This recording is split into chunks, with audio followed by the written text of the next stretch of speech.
interested in learning how to play a 12-bar acoustic blues shuffle using 3 relatively simple chords, then this is the video for you.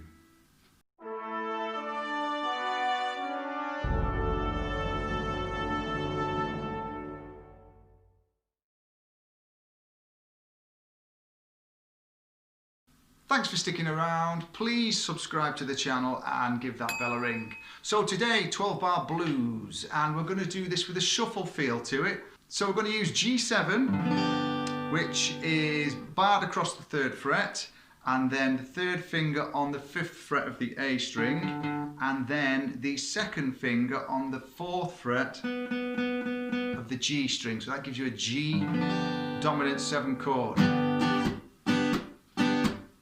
So that's going to be your shuffle pattern for this. The next chord that we're going to use is a C9th chord.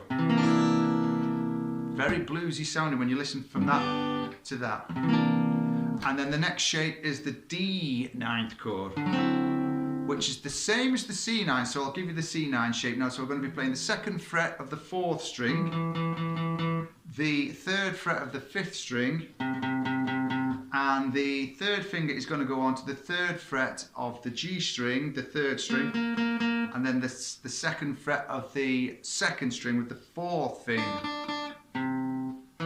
So you should be getting that.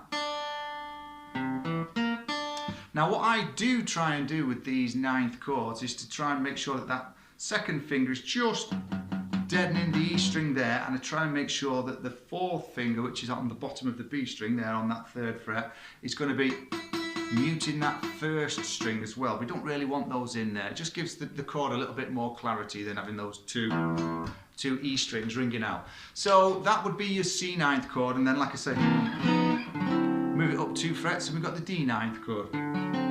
So we're going to start this little shuffle with this kind of rhythm.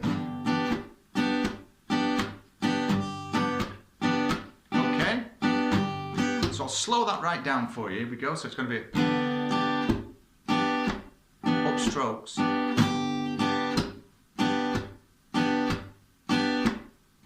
So it's just an upstroke and a tap, and it sounds complicated, but again, if you're going to practice these strumming patterns and all these things, do them separately in isolation. You know, learn your chord shape first before you put all this together. You know, you're far better off doing it in baby steps, dare I say, is the expression that gets bandied around.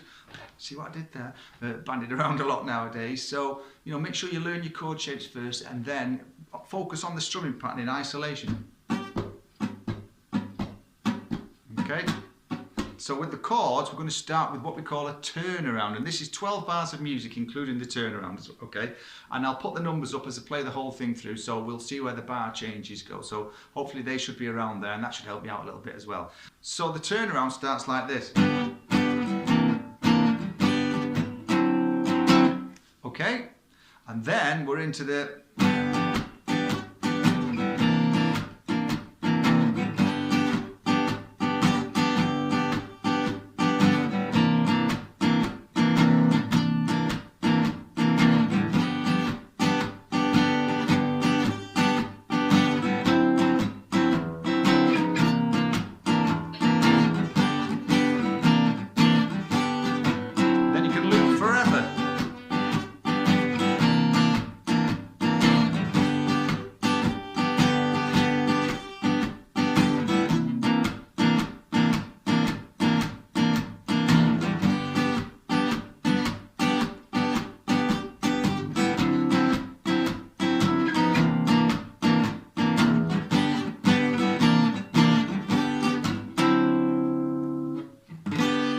So that should, hopefully with those chords and bar changes going along there, give you some indication of how you work this 12-bar sequence out. It's very, very common, it's great, it sounds great on acoustic, and it's nice if you've got somebody that can sort of jam along with you and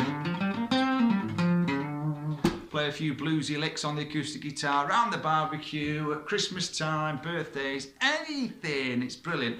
And there are trillions and gazillions and benillions, these words, or am I just making them up? I like them anyway. Benillions of songs using 12-bar blues chord progressions. Sometimes you'll see it where they'll use the G7, C7, and then a D7. You know, they're all movable shapes. These you could go up to A, D9, A7, back to your D9,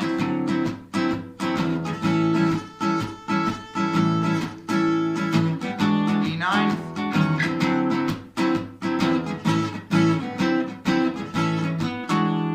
So see how useful they are. You know, if you want to write a blues song and sing along to that type of stuff, then you can actually put it in whatever key you want. You know, we could even maybe go.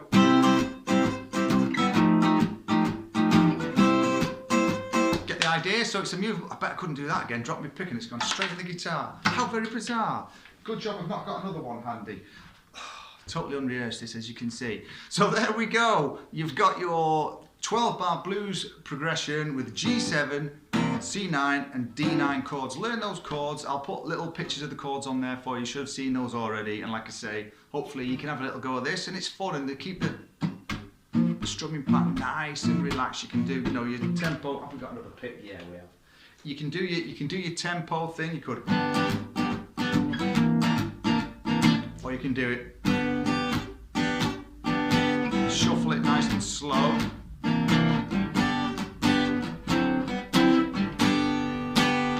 It's up to you, you know, it's your creative license. Enjoy it. All my job is to give you a few little tools, and hopefully you can run with them and create your own stuff. So thanks for watching. It's an absolute honour and a privilege to put the stuff out there, and I love it, all the comments and reactions that I get from everybody. Please, once again, give the channel a subscribe and ring that bell, and I'll see you next week with another great lesson from Arena Studio Land and from me, Chris. Thanks very much for watching. See you next time. Bye.